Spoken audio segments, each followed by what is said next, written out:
الحمد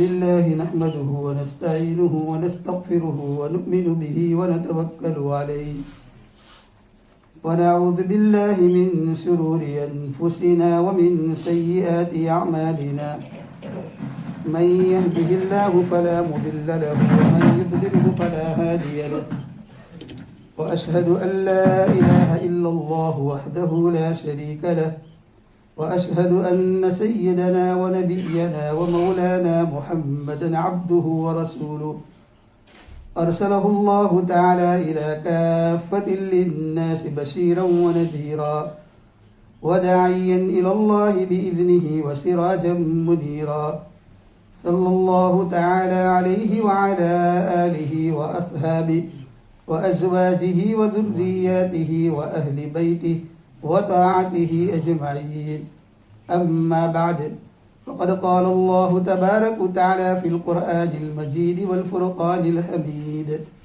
أعوذ بالله من الشيطان الرجيم بسم الله الرحمن الرحيم سبحان الذي أسرى بعبده ليلا من المسجد الحرام إلى المسجد الأقصى الذي باركنا حوله لنريه من آياتنا إنه هو السميع البصير صدق الله مولانا العظيم إن الله وملائكته يصلون على النبي يا أيها الذين آمنوا صلوا عليه وسلموا تسليما اللهم صل على محمد وعلى آل محمد كما صليت على إبراهيم وعلى آل إبراهيم إنك حميد مجيد.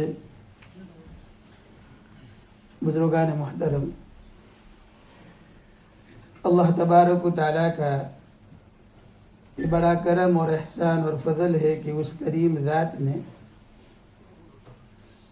مجھے اور آپ کو دین کا ہم فریضہ نماز جمعہ ادا کرنے کے لیے یہاں جمع فرمایا. ہم دعا کرتے ہیں کہ اللہ تبارک و تعالیٰ ہماری اس نماز جمعہ کو اور ہمارے اس اجتماع کو اپنی بارگاہ میں قبول و منظور فرما کر اسے ہم سب کے لیے دنیا اور آخرت میں نجات اور ہدایت کا ذریعہ بنا دے. آمین. رجب کا مبارک مہینہ جس سے ہم لوگ گزر رہے ہیں، اور یہ رجب کا مہینہ عظمت والا، حرمت والا، رسپیکٹ والا مہینہ ہے. اللہ تبارک و تعالیٰ نے 4 مہینے رسپیکٹ اور ادب والے بنائے،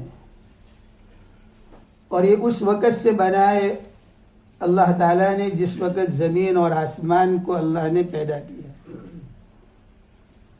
4 مہینے میں 3 مہینے تو مسلسل لگاتار کنٹینیو ہے، شوال، ذی القعدہ اور ذی الحجہ، اور یہ 4تھا مہینہ رجب ہے. بعض روایتوں میں ہے، علماء محدثین فرماتے ہیں کہ ضعیف روایت ہے، لیکن روایتوں میں ہے کہ اللہ فرماتا ہے کہ رجب کا مہینہ یہ میرا مہینہ ہے. تو اس مہینے سے ہم گزر رہے ہیں. اللہ تعالیٰ اس مہینے کی خیر و برکت سے ہم سب کو مالا مال فرمائے. آمین. علماء فرماتے ہیں کہ اگر کوئی آدمی اس مہینے میں نیکیاں کرتا ہے تو اس کو اجر و ثواب بڑھا دیا جاتا ہے، اور اگر کوئی گناہ کرتا ہے تو اس کا وبال بھی بڑھا دیا جاتا ہے. لہذا اس مہینے کو رسپیکٹ، ادب کے ساتھ اور اللہ تبارک و تعالیٰ کی عبادت اور اللہ تبارک و تعالیٰ کی فرما برداری کے ساتھ ہم سب گزارنے کی کوشش کریں. سب کریں گے انشاءاللہ. اس ماہ مبارک کے اندر ایک رات آتی ہے جس کو ہم شب معراج کہتے ہیں. حضرت صلی اللہ علیہ وسلم کو معراج اس مہینے کے اندر نصیب ہوئی. علماء کا اختلاف ہے، لیکن ایک قول یہ بھی ہے کہ رجب کے مہینے میں آپ علیہ الصلاۃ والسلام کے ساتھ معراج کا واقعہ پیش آیا. اور ایک عجیب و غریب واقعہ ہے کہ حضرت آدم علیہ السلام کی پیدائش سے لے کر جتنے انبیاء آئے اور قیامت تک جتنے انسان آئیں گے، یہ واقعہ ایسا رونما ہوا اس روئے زمین کے اوپر کہ اس سے پہلے ایسا واقعہ رونما نہیں ہوا اور نہ اب قیامت تک رونما ہوگا۔ اس لیے کہ اللہ تعالیٰ اپنے ایک بندے کو زمین سے اٹھا کر آسمان پر مسجد اقصی تک اور وہاں سے اٹھا کر اللہ تبارک و تعالیٰ پہلے دوسرے اور 7 آسمان اور پھر اس کے بعد عرش تک اور اس کے بعد سدرہ تک اللہ تبارک و تعالیٰ اپنے ایک بندے کو پہنچاتے ہیں۔ اس کو ہم واقعہ معراج کہتے ہیں۔ قرآن مجید کے اندر 15واں پارہ جہاں شروع ہوتا ہے اس کے اندر اس واقعہ اسرا یعنی معراج کے واقعے کو جو ہے اس کو مختصر انداز میں اللہ نے اشارہ کر کے بیان کر دیا ہے، لیکن دوسری جگہ کے اوپر پھر اور کچھ بیان ہے۔ خلاصہ اس کا یہ ہے کہ کائنات کے امام اور امام الانبیاء صلی اللہ علیہ وسلم کے ساتھ یہ واقعہ پیش آیا۔ چنانچہ دنیا حیران ہے، جس وقت حضرت صلی اللہ علیہ وسلم نے اس واقعے کو بیان کیا اور کہا کہ میں مسجد حرام سے مسجد اقصی پہنچا ایک رات میں، اور پھر وہاں 7 آسمان پر پہنچا وہاں سے، اور پھر میں نے جنت اور جہنم کو دیکھا اور رات کے قلیل چھوٹے سے حصے میں واپس آ گیا، تو مشرکین مکہ تو ہنسنے لگے اور نعوذ باللہ آپ علیہ الصلوۃ والسلام کو پاگل کہنے لگے۔ ابو جہل باہر نکلا اور مدینہ کے اندر مکہ المکرمہ میں اعلان کرنے لگا اور کہنے لگا گلیوں کے اندر کہ کوئی آدمی اگر یہ کہے کہ میں مسجد حرام سے مسجد اقصی تک پہنچا ایک رات میں اور پھر وہاں سے واپس آ گیا، کیا یہ ممکن ہے؟ لوگ کہتے تھے کہ نہیں امپاسبل ہے، اس لیے کہ 1 مہینے کی مسافت ہے، اگر کوئی آدمی جانا چاہے تو اس کو جانے میں 1 مہینہ لگے گا، آنے میں 1 مہینہ لگے گا، صرف وہ مسجد اقصی کی زیارت کر کے فوراً چلا آئے وہاں سے تب بھی اس کو 2 مہینے کا ٹائم لگے گا، اور رات کے چھوٹے سے حصے کے اندر اگر کوئی جا کر آ جائے یہ دعویٰ کرے تو نہیں ہو سکتا۔ چنانچہ ابو جہل یہ سمجھتا تھا کہ میرے سامنے اور میرے پاس تو ایک بہت بڑا ہتھیار آ گیا نعوذ باللہ آپ علیہ الصلوۃ والسلام کو جھٹلانے کا۔ چنانچہ وہ اعلان کرتے ہوئے لوگوں سے پوچھتا جاتا تھا کہ اچانک حضرت ابوبکر صدیق رضی اللہ تعالیٰ عنہ کی ملاقات ہوئی۔ ابو جہل نے کہا ابو بکر اگر کوئی آدمی یہ کہے کہ میں مسجد حرام سے مسجد اقصی تک ایک رات میں پہنچا اور پھر واپس وہاں سے واپس آ گیا، کیا یہ ممکن ہے؟ ابو بکر صدیق نے کہا نہیں۔ تو کہا تم جس کا کلمہ پڑھتے ہو، تم جس کو مانتے ہو محمد کو نبی و پیغمبر، وہ یہ دعویٰ کرتا ہے کہ میں رات کے ایک چھوٹے سے حصے میں مسجد اقصی پہنچا اور وہاں سے 7 آسمانوں پر اور پھر وہاں سے میں نے جنت اور جہنم کو دیکھا اور اللہ تبارک و تعالیٰ کی زیارت کی اور بھی واپس آ گیا، کیا تمہاری عقل یہ کام کرتی ہے؟ ابو بکر صدیق رضی اللہ تعالیٰ عنہ نے ابو جہل سے کہا کہ اگر محمد اس سے اوپر کی بات کرتا ہے تب تو وہ بالکل سچ کہتا ہے، بالکل صحیح کہتا ہے، میں اس کے ہر بات ماننے کے لیے تیار ہوں، اس لیے کہ میرے نبی اور پیغمبر کی کوئی بات جھوٹی نہیں ہوتی۔ چنانچہ اسی لیے ان کو صدیق کہا گیا۔ حضرت ابو بکر صدیق رضی اللہ تعالیٰ نے تصدیق کر دی۔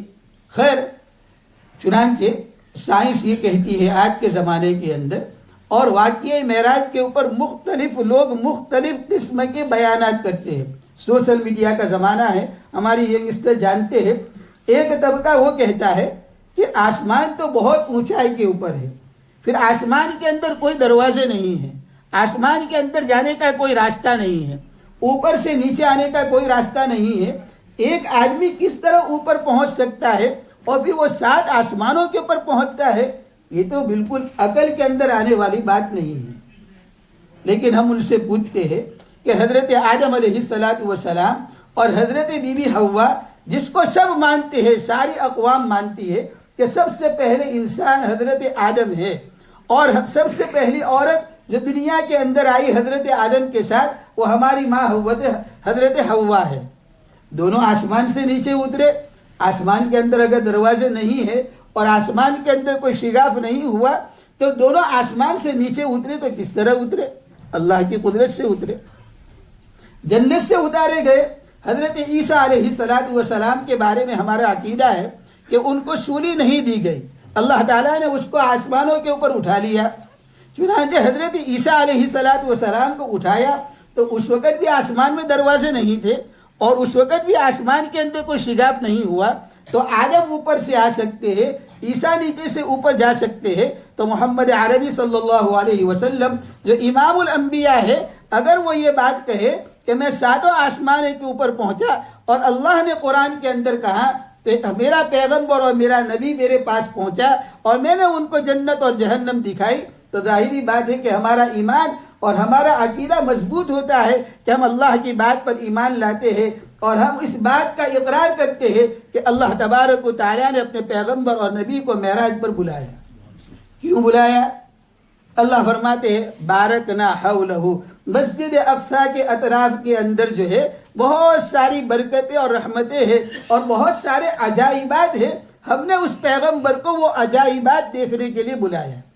چنانچہ بعد مفسرین علماء فرماتے ہیں کہ لفظ اسرا کا مطلب یہ ہے کہ ہم نے ہمارے بندے کو ہم نے سیر کروائی، سفر نہیں کروایا۔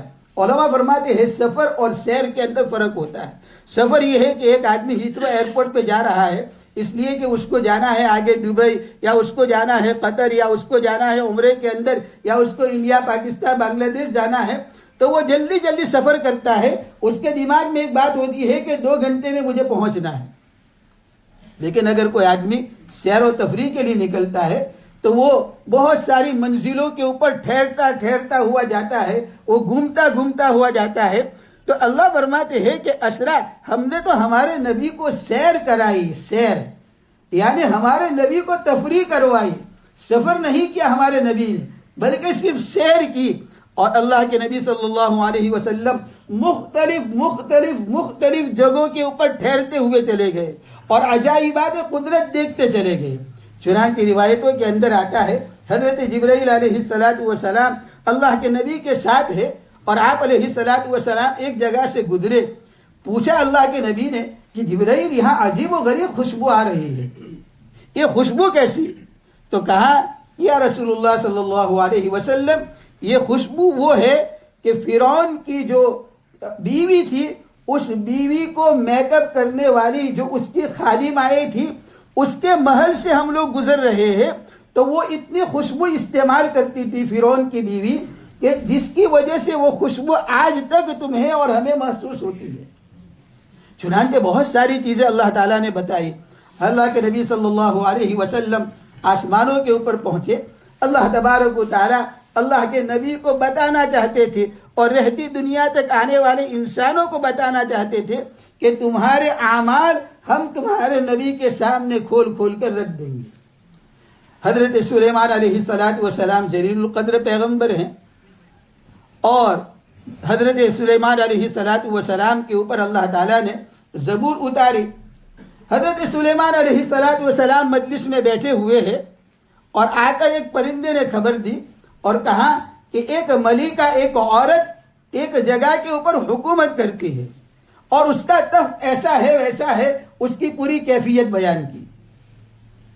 چنانچہ حضرت سلیمان علیہ السلام نے اپنے لوگوں سے کہا کہ کون ہے جو بلقیس کا تخت میرے پاس لے آئے، اور فوراً لے آئے، جلد سے جلد لے آئے۔ ایک جنات کھڑا ہوا، اس نے کہا اے سلیمان، اے اللہ کے نبی، میں اس کام کے لیے، اس خدمت کے لیے تیار ہوں۔ کہا کب تک لائے گا؟ کہا کہ میں ظہر تک، ہماری مجلس ختم ہوگی دوپہر تک، وہاں تک وہ تخت تمہارے پاس لے کر حاضر ہو جاؤں گا۔ حضرت سلیمان علیہ السلام نے کہا یہ تو بہت دیر کی بات ہے، مجھے اس سے پہلے چاہیے۔ چنانچہ قرآن کہتا ہے سورہ نمل کے اندر کہ ایک صحابی، ایک شخص کھڑا ہوا جو زبور کا عالم تھا اور پڑھا لکھا تھا، اور حضرت سلیمان کا صحابی تھا، حضرت سلیمان کا مرید تھا، حضرت سلیمان پر ایمان رکھتا تھا۔ اس نے کہا اے سلیمان، اے نبی اللہ، آپ آنکھ بند کریں اور آپ کھولیں، اس سے پہلے بلقیس کا تخت تمہاری خدمت کے اندر حاضر ہو جائے گا۔ حضرت سلیمان علیہ السلام نے کہا ٹھیک ہے، تمہیں اجازت ہے۔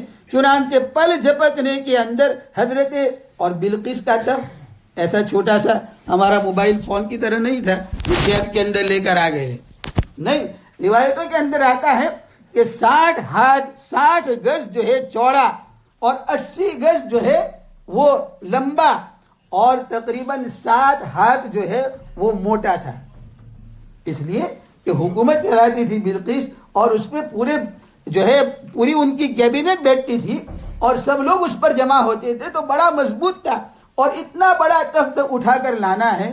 چنانچہ حضرت سلیمان علیہ السلام کے ایک صحابی نے وہ تخت پل جھپکنے کے اندر حاضر کر دیا۔ علماء فرماتے ہیں کہ اللہ تبارک و تعالیٰ نے حضرت سلیمان علیہ السلام کے صحابی کو وہ قدرت دی، تو یہ تو امام الانبیاء ہے، یہ تو پیغمبر ہے، نبی ہے، جس نے سارے نبیوں کی امامت کرائی، لہذا ان کی طاقت اور اللہ تبارک و تعالیٰ کے ساتھ ان کا خاص فضل تھا۔ حضرت سلیمان نے اس وقت کہا تھا ھذا من فضل ربی، اللہ کے نبی صلی اللہ علیہ وسلم بھی پل جھپکنے کے اندر ایک چھوٹے سے عرصے کے اندر مسجد حرام سے لے کر مسجد اقصی اور مسجد اقصی سے لے کر آپ علیہ السلام ساتوں آسمان اور جنت اور جہنم سب کچھ دیکھ کر آ گئے۔ اللہ کے نبی فرماتے ہیں جب میں اوپر پہنچا تو میں نے دیکھا، میں نے جہنم کو دیکھا اور میں نے ایک آدمی کو دیکھا کہ جس کا سر پتھروں سے کچلا جا رہا ہے۔ چنانچہ جب سر کچل جاتا ہے تو وہ کیما کیما ہو جاتا ہے اور پھر اس کے بعد تھوڑی دیر میں وہ سر واپس بن جاتا ہے، واپس اس کا سر جو ہے وہ پتھروں سے کچلا جاتا ہے اور واپس کیما کیا جاتا ہے۔ یہ مسلسل کنٹینیو ہو رہا ہے۔ میں نے جبرائیل سے کہا کہ یہ کون لوگ ہیں؟ کہا یا رسول اللہ صلی اللہ علیہ وسلم، اللہ آپ کو بتا رہا ہے کہ تمہاری امت کے وہ لوگ ہیں کہ جو نماز کے اندر سستی کرتے تھے۔ جب اذان ہوتی تھی تو نماز پڑھنا ان کے لیے بہت بھاری ہوتا تھا۔ قرآن مجید ایک جگہ کہتا ہے کہ جو لوگ منافق ہیں جب وہ اذان سنتے ہیں تو کیا کرتے ہیں؟ ان کا دل جو ہے بھاری ہو جاتا ہے، اچھا مجھے فجر میں اٹھنا پڑے گا، 20 رکعت تراویح پڑھنی پڑے گی، مجھے نفل بھی پڑھنی پڑے گی، سنتیں بھی پڑھنی پڑے گی، لہذا وہ سستی کرتے ہیں۔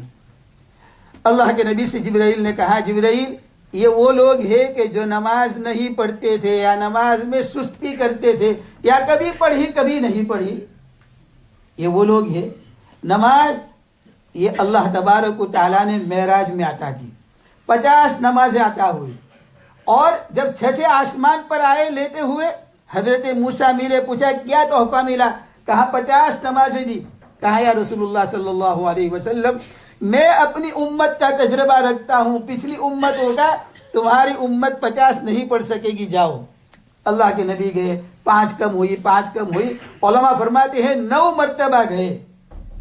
حضرت موسیٰ علیہ السلام نے پھر کہا کہ تمہاری امت 5 بھی نہیں پڑھے گی، 5 بھی نہیں پڑھ سکتی، واپس جاؤ، اللہ تعالیٰ سے کم کرا کے لاؤ۔ اللہ کے نبی نے فرمایا موسیٰ اب مجھے شرم آتی ہے اور مجھے ڈر بھی ہے کہ ہر مرتبہ 5 ختم ہوئی، کہیں ایسا نہ ہو کہ اس وقت گیا اور اللہ نے کہا 5 بھی معاف ہے تو میرے پلے کیا رہے گا میری امت کے سامنے؟ میری امت کو کیا ملے گا؟ کوئی تحفہ نہیں ملے گا۔ لہذا اللہ کے نبی نے فرمایا میں دعا کرتا ہوں کہ میری امت کو اللہ توفیق دے کہ وہ 5 وقت کی نماز پڑھے۔ آج میرے بھائیوں، لیکن اللہ نے کیا کہا؟